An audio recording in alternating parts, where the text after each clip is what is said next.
വയനാട് കേണിച്ചിറയിലിൽ ഇറങ്ങിയ കടുവയെ മയക്കുവെടി വെക്കാൻ ഉത്തരവ്. ചീഫ് വൈൽഡ് ലൈഫ് വാർഡനാണ് ഉത്തരവിട്ടത്. കടുവയെ മയക്കുവെടി വെച്ച് പിടികൂടുമെന്ന് വനം മന്ത്രി അറിയിച്ചിരുന്നു.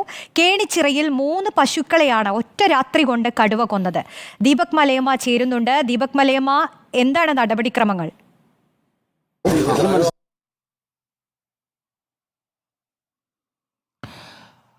അല്പം മുൻപാണ് ചീഫ് വൈൽഡ് ലൈഫ് വാർഡിൻ്റെ ഭാഗത്ത് നിന്ന് മയക്കുവെടി വെക്കാനുള്ള ഉത്തരവ് ഇറങ്ങിയിരിക്കുന്നത്. ഇനി നടപടിക്രമങ്ങൾ എന്നുള്ളത് ആദ്യഘട്ടത്തിൽ തന്നെ കടുവ എവിടെയാണ് ഉള്ളത് എന്നുള്ളത് സംബന്ധിച്ചുള്ള ഒരു പരിശോധന RRT സംഘത്തിൻ്റെ ഭാഗത്ത് നിന്ന് നടക്കും. കൃത്യമായി കടുവയെ ലൊക്കേറ്റ് ചെയ്യാൻ സാധിച്ചാൽ മാത്രമായിരിക്കും ഡാർട്ടിംഗ് ടീം പിന്നീട് ആ പ്രദേശത്തേക്ക് പോവുക. തുടർന്നായിരിക്കും മയക്കുവെടി വെക്കാനുള്ള സാധ്യതയുണ്ടോ എന്നുള്ളത് സംബന്ധിച്ചുള്ള അന്തിമ തീരുമാനത്തിലേക്ക് എത്തുക. ഇന്ന് അത്തരത്തിൽ മയക്കുവെടി വെക്കാനുള്ള സാധ്യത തുലവും തുച്ഛമാണ്. പ്രത്യേകിച്ച് വയനാട് കനത്ത മഴ പല മേഖലകളിലുമുണ്ട്. ഈ കേണിച്ചിറ മേഖലയിലും പലപ്പോഴായി ഇടവിട്ട മഴ, ശക്തമായ മഴയുണ്ട്. വെളിച്ചത്തിൻ്റെ കുറവ് താരതമ്യേന കൂടുതലായി തന്നെ കാണപ്പെടുന്ന സാഹചര്യമുണ്ട്. അതുകൊണ്ട് തന്നെ ഇന്നത്തെ ദിവസം അത്തരത്തിൽ മയക്കുവെടിയിലേക്ക് പോകാനുള്ള സാധ്യത കുറവാണ്.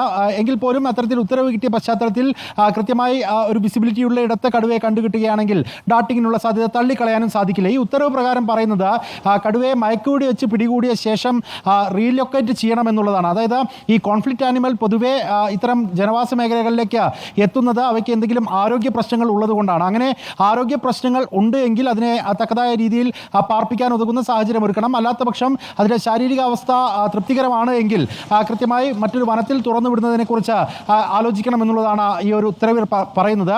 ഒപ്പം തന്നെ ഇനി കൂടുതൽ കാഷ്വാലിറ്റീസ് ഉണ്ടാകാതിരിക്കുന്നതിന് വേണ്ടിയുള്ള നടപടിക്രമങ്ങൾ ഏകോപിപ്പിക്കാൻ ഉത്തരമേഖല CCF-ന് നിർദ്ദേശം നൽകുകയും ചെയ്തിട്ടുണ്ട്. ഏതെങ്കിലും ഘട്ടത്തിൽ ജനങ്ങൾ കൂടുതലായി സംഘടിക്കുകയോ അല്ലെങ്കിൽ അത്തരത്തിൽ ഈ ഒരു ഡാർട്ടിംഗ് ദൗത്യത്തിന് ഏതെങ്കിലും വെല്ലുവിളികൾ ഉണ്ടാകുന്ന സാഹചര്യം രൂപപ്പെടുകയാണെങ്കിൽ പ്രദേശത്ത് 144 പ്രഖ്യാപിക്കാനുള്ള നിർദ്ദേശവും ആ ഒരു ഉത്തരവിൽ പറയുകയും ചെയ്യുന്നുണ്ട്. ജില്ലാ ഭരണകൂടത്തിനായിരിക്കും അത്തരത്തിൽ ക്രമസമാധാനവുമായി ബന്ധപ്പെട്ട ചുമതല എന്നുള്ളതാണ്. ജില്ലാ കളക്ടർക്ക് അത്തരത്തിൽ ആ ഒരു ഉത്തരവിൻ്റെ കോപ്പി നൽകുകയും ചെയ്തിട്ടുണ്ട്. എന്തായാലും ഈ കേണിച്ചിറയെ സംബന്ധിച്ച് വലിയ തരത്തിലുള്ള ആശങ്ക ഇപ്പോഴും നിലനിൽക്കുന്നുണ്ട്. ഇന്നലെ രാത്രി ഇന്ന് ഇരുട്ടി വെളുക്കുന്നതിന് തൊട്ട് മുൻപ് തന്നെ 3 വളർത്തുമൃഗങ്ങളെ, പ്രത്യേകിച്ച് തൊഴുത്തിൽ കെട്ടിയിരുന്ന പശുക്കളെയാണ് കടുവ ആക്രമിച്ചിട്ട് കൊന്നിട്ടുള്ളത്.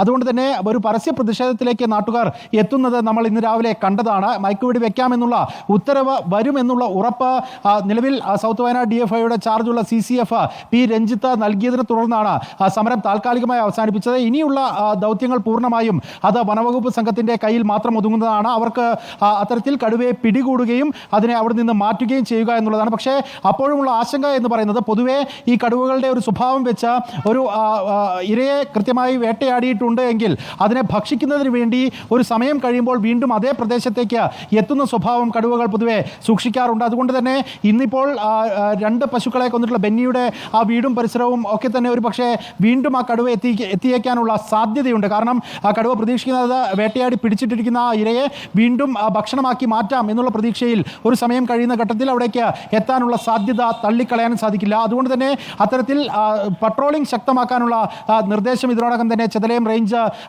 ഉദ്യോഗസ്ഥർക്ക് നൽകിയിട്ടുണ്ട്. വനവകുപ്പിൻ്റെ ഭാഗത്ത് നിന്ന് അത്തരത്തിലുള്ള നിരീക്ഷണങ്ങൾ ഈ മേഖലയിൽ തുടരുകയും ചെയ്യുന്നുണ്ട്.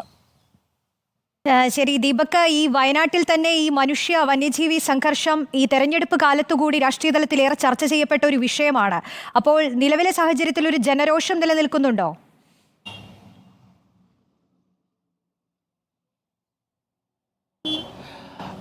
രാവിലെ പ്രത്യക്ഷ പ്രതിഷേധമുണ്ടായെങ്കിൽ ഇപ്പോൾ അതിൽ നിന്നും മാറ്റമുണ്ടായിട്ടുണ്ട്. കാരണം ഇന്നോ ഇന്നലെയോ തുടങ്ങിയതല്ല ഈ പ്രശ്നം. ഇതിന് രമ്യമായ ഒരു പരിഹാരം എന്ന് പറയുന്നത് ഇതുവരെ സാധ്യമാവുകയും ചെയ്തിട്ടില്ല. വനത്തോട് ചേർന്ന് കിടക്കുന്ന എന്നാൽ അത്ര കണ്ട അടുത്തല്ലാത്തൊരു പ്രദേശത്താണ് ഇപ്പോൾ ഇത്തരത്തിൽ കടുവയുടെ ആക്രമണം ഉണ്ടായിരിക്കുന്നത്. അതുകൊണ്ട് അതിനെ പിടികൂടാമെന്നുള്ള ഒരു ഉത്തരവ് വന്ന പശ്ചാത്തലത്തിൽ ഒരു പ്രത്യക്ഷ പ്രതിഷേധത്തിലേക്ക് ഇനി പോകാനുള്ള സാധ്യത കുറവാണ്. അതേസമയം തന്നെ ഇന്ന് രാത്രിയും സമാനമായ രീതിയിൽ വളർത്തുമൃഗങ്ങൾ ആക്രമിക്കപ്പെടുന്ന സാഹചര്യം ഉണ്ടായിക്കഴിഞ്ഞാൽ അത് ഏത് തരത്തിലായിരിക്കും ജനങ്ങൾ നോക്കിക്കാണുക, അവരുടെ പ്രതിഷേധത്തിന്റെ സ്വഭാവം, സ്വരം ഏത് രീതിയിലേക്ക് മാറുമെന്നുള്ളത് അറിയേണ്ടിയും വരും. ശരിയാണ്. ദീപക് മലയമ്മയാണ് വിവരങ്ങൾ നൽകിയത്.